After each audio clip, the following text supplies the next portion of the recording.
They told me America would sound like freedom, but the first thing I heard was the thin, hungry hum of a dynamo shaking the bones of a city that hadn't learned how to sleep.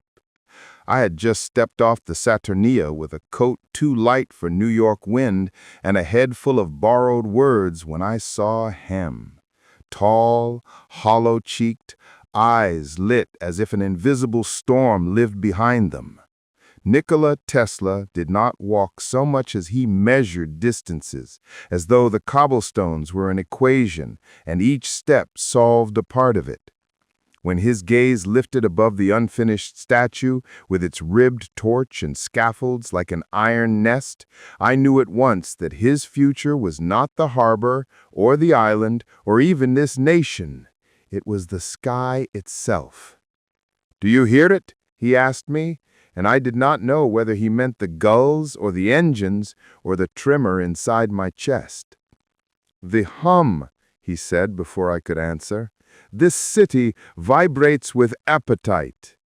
His accent carried the mountains of a country I had left behind, and I clung to the sound as the customs officer stamped my papers with a thud that felt like a verdict.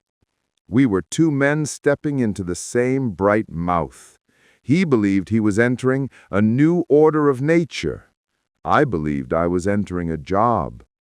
On the ferry to Manhattan, fog throttled the river, and church bells struck somewhere far inland, slow as the pulse of a sleeping beast. Telegraph wires crossed the sky in black stitches. Streetcars clanged as if the metal itself were impatient. Every corner smoked, every window watched. And yet, for all the noise, the city seemed to hold its breath. "We go to the machine works," Tesla said. "Edison's men have problems they cannot name. I will name them." He said it without arrogance, as a man might say, "I will tend the wound." When we reached Gorick Street, the building opened its furnace mouth and invited us in. Belts whipping overhead, pulleys fanged with teeth, carbon arcs spitting blue snakes into the air. The engineers moved like miners in daylight that was not the sun's. I smelled hot iron and hot coffee and hot ambition and, for the first time in my life, ozone, that clean metallic aftertaste left by lightning.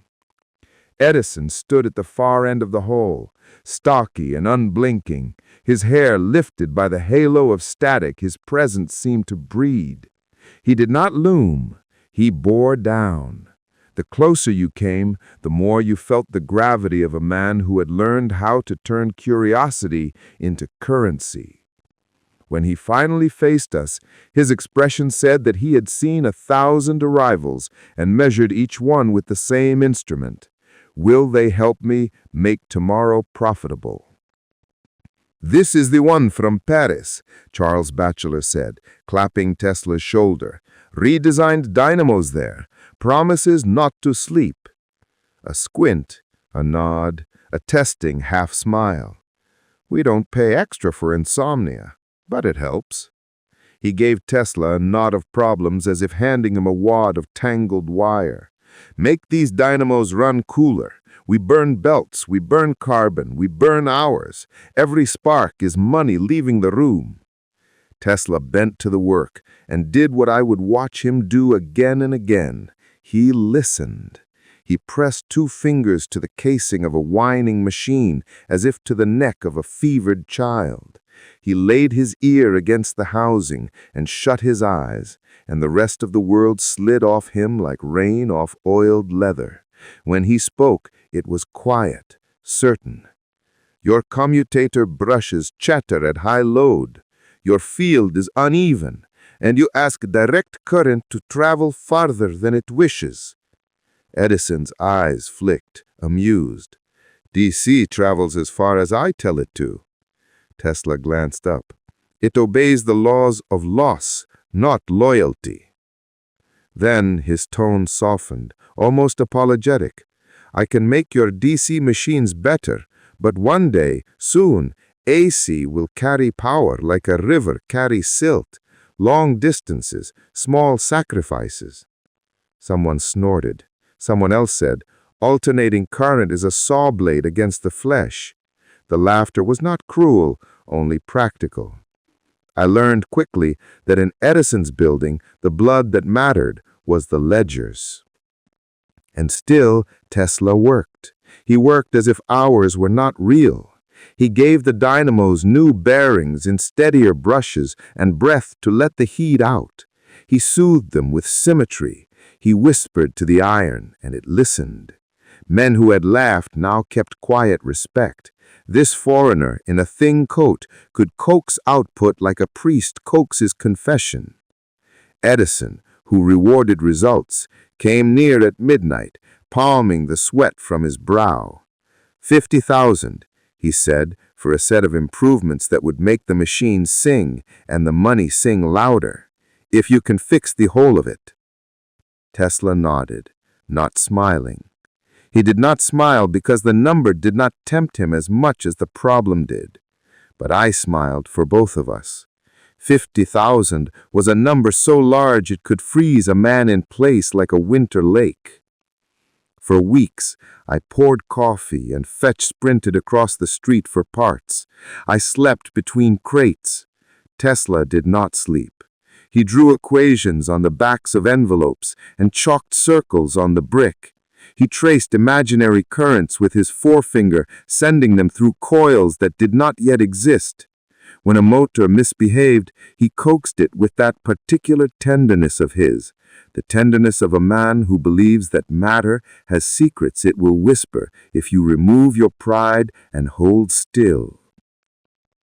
On a morning that began with rain and ended with fog, he threw the switch on a machine that should have vibrated itself off the floor, and it purred. The belts ran cooler. The bearings were civilized. The output rose like dawn. Men cheered. I cheered loudest. Edison stared at the meters and the whirring and the silky motion of the commutator. He grunted once, his version of a compliment, and said, "Good. Get them all that way." When the work became a row of completed check marks and the machines held their tongues and the room, formerly full of flinches, finally relaxed, Tesla approached the man who had promised a mountain. "About the reward," he said. "The what?" Edison asked, though he knew. His smile this time was made of something harder than irony. "Tesla, you're new here. When I said 50,000, I was joking." I did not hear the rest of the sentence. The world popped open in my ears. Joking? You could joke with another man's life?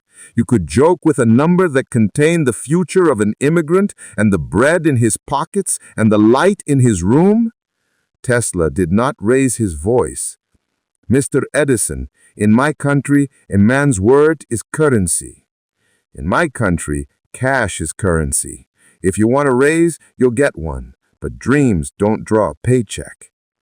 It would be pretty to say that something broke then, but what I saw in Tesla's eyes was not breaking, it was withdrawal, a tide deciding to go out and never return. He folded his tools into the leather satchel that had been his pillow, nodded once to Bachelor, and left the machine works without looking back. I had to run to catch him. When I did, his breath smoked in the streetlight, and the weak lamps strung along the road ticked with the effort of their glow, as if tired children pulling wagons uphill. "Where will we go?" I asked him. "Down," he said simply, "then up." Down looked like a shovel in my hands, and in his.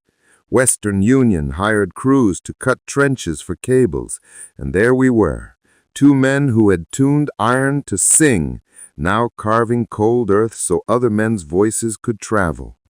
We ate noon out of paper and slept in rooms that smelled like boiled towels. Nights he drew. Even when the skin cracked at the joints of his fingers, he drew.